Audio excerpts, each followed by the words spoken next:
स्वागत है एक बार फिर से आपका। और एनबीसीसी के बारे में बातचीत करते हैं। पहली तिमाही में कंपनी घाटे से मुनाफे में आ गई है, मार्जिन में भी स्लाइट इंप्रूवमेंट देखने को मिला है। हालांकि तिमाही दर तिमाही आप देखेंगे थोड़ी सी वीकनेस है। तो तीजों बातचीत करने के लिए हमारे साथ कंपनी के सीएमडी पवन कुमार गुप्ता जी जुड़ रहे हैं। पवन जी, बहुत बहुत स्वागत है आपका सीएनबीसी आवाज़ पर। सर, वाईओवाई नंबर देखते हैं तो बहुत अच्छे दिख रहे हैं, लेकिन सीक्वेंसली जब हम लोग देखते हैं तो थोड़ा सा कमजोरी है। क्या कारण थे, हाईलाइट क्या नतीजों का? नहीं, सिक्वेंशली ऐसा है कि रियल एस्टेट इंडस्ट्री में जो थर्ड और फोर्थ क्वार्टर होता है उसमें ज्यादा वो रहता है, और फर्स्ट और सेकंड क्वार्टर में टर्नओवर कम रहता है। उसका एक तो बारिश का मौसम है, गर्मी का मौसम है, लेबर की आउटपुट, लेबर की अवेलेबिलिटी कम रहती है। तो ट्रेडिशनली थर्ड और फोर्थ क्वार्टर में टर्नओवर ज्यादा रहता है। पिछले 10-15 साल का आप देखेंगे तो यही रहेगा। तो इसलिए नतीजे ठीक हैं, अच्छे हैं, और आगे भी अच्छे रहेंगे। बिजनेस आउटलुक बहुत अच्छा है। कोरोना के फेज से बाहर निकल गई है इंडस्ट्री, तो कमर्शियल इंडस्ट्री में सेल अच्छी हो रही है। अभी हमारा फ्लैगशिप प्रोजेक्ट है जो वर्ल्ड ट्रेड सेंटर का, उसकी सेल अच्छी पिकअप कर रही है। और 21 तारीख को हमारी अगली ऑक्शन है जिसमें करीब 1000 करोड़ की सेल होने की उम्मीद है। और हमें उम्मीद है कि फाइनेंशियल ईयर में और मोस्टली दिसंबर तक ही हम पूरा प्रोजेक्ट की सेल कर देंगे। और दूसरा हमारा बहुत बड़ा प्रोजेक्ट आईटीपीओ पे, प्रगति मैदान पे ऑनरेबल प्राइम मिनिस्टर ने इनॉग्रेट किया है 26 जुलाई को। वर्ल्ड का सबसे बड़ा कन्वेंशन सेंटर्स में से एक है ये। Latest state of the art technology है। 7000 लोगों का सिटिंग अरेंजमेंट है अंडर वन रूफ। 3000 लोगों का प्लेनरी एम्फी थिएटर है। ये एक रेयर टाइप का बहुत बड़े बड़े state of the art exhibition hall है, जिसमें जो भी अच्छी से अच्छी हैवी से हैवी मशीनरी है वो डिस्प्ले हो सकती है, डबल स्टोरी के और पूरा डिस्प्ले अरेंजमेंट के साथ, पूरे लेटेस्ट आईटी। ये जो आईटीपीओ वाला गुप्ता जी, जो आईटीपीओ वाला आप बता रहे हैं प्रगति मैदान वाला, इसमें एनबीसीसी किस तरीके से जुड़ी हुई है? एनबीसीसी इसमें प्रोजेक्ट मैनेजमेंट कंसल्टेंट है। तो सारा डिजाइन, कंस्ट्रक्शन, सुपरविजन। तो वो तो आपने रियलाइज कर लिया होगा ना सर, आप उसमें बाकी है क्या अभी? अभी थोड़ा बाकी है, ज्यादा हो गया realise, but it's a feather in the cap of NBCC. इतना बड़ा प्रोजेक्ट बनाया। हाँ, नहीं, डेफिनेटली, और बहुत ज्यादा रियलाइज हो गया। खूबसूरत और बहुत शानदार था। इसमें कोई, हम लोगों ने देखा था उसका लाइव पूरा जब वो हो रहा था, बहुत अच्छा था। अब मुझे ये बताइए कि आपका जो कंसल्टेंसी और रियल एस्टेट, इसमें रेवेन्यू ब्रेकअप क्या है? हमारा मेजर कंसल्टेंसी का टर्नओवर है करीब 92% के। तो सर फिर आपको सीजनल इम्पैक्ट रियल एस्टेट से क्यों होना चाहिए? मैं रियल एस्टेट की बात नहीं कर रहा था, कंसल्टेंसी रियल एस्टेट, पूरा कंस्ट्रक्शन सेक्टर की बात कर रहा था मैं। अच्छा, सेक्टर की अब ये बताइए सर, 3% मार्जिन आपका रहा है। हालांकि प्रोजेक्ट मैनेजमेंट में लगभग ऐसे ही आते हैं, लेकिन मतलब सीक्वेंसली या कहीं से भी देखें तो थोड़ा और इसको इम्प्रूव होना चाहिए। आप मुझे यहाँ के आगे का आउटलुक बताइए। नेक्स्ट 2 क्वार्टर में ये 4-4.5% होगा?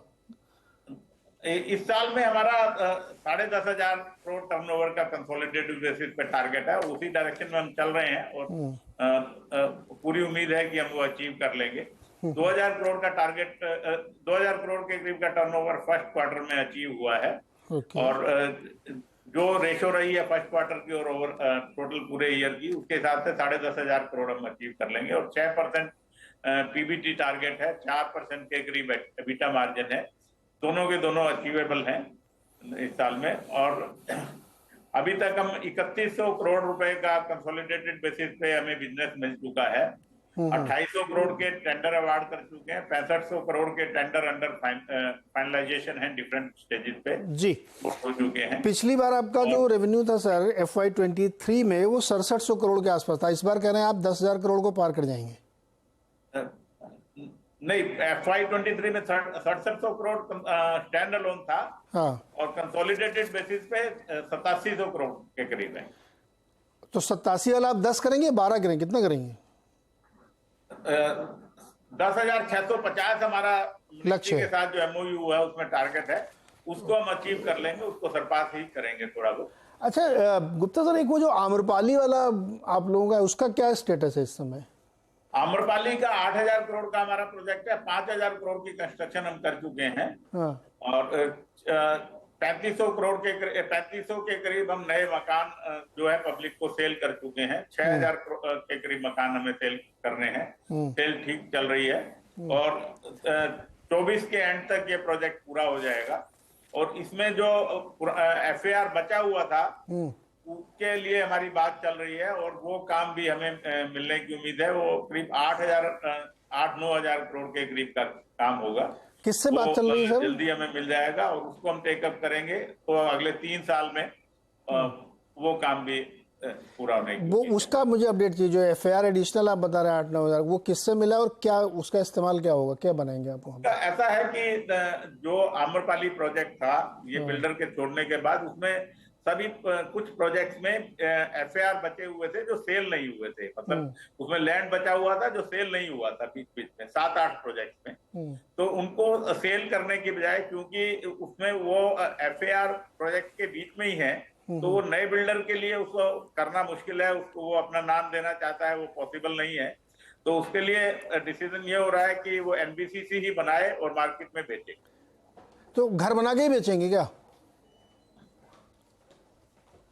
तो वो ऑनरेबल सुप्रीम कोर्ट में हमने नहीं गुप्ता जी, उसमें क्या रेजिडेंशियल ही बनाएंगे या कोई और इस्तेमाल भी उसका हो सकता है? रेजिडेंशियल ही बनेगा वो। इतनी डिमांड है क्या सर? नोएडा में तो मैंने सुना नोएडा इस सब में बड़ी ओवर सप्लाई चलती है। नहीं, डिमांड बहुत है। हाँ। हम 3500 मकान पिछले 6 महीने के अंदर बेच चुके हैं इन प्रोजेक्ट्स में जो अनसोल्ड इन्वेंट्री थी। और डेली बेसिस पे 10 से लेके 20 मकान हमारे बिक रहे हैं।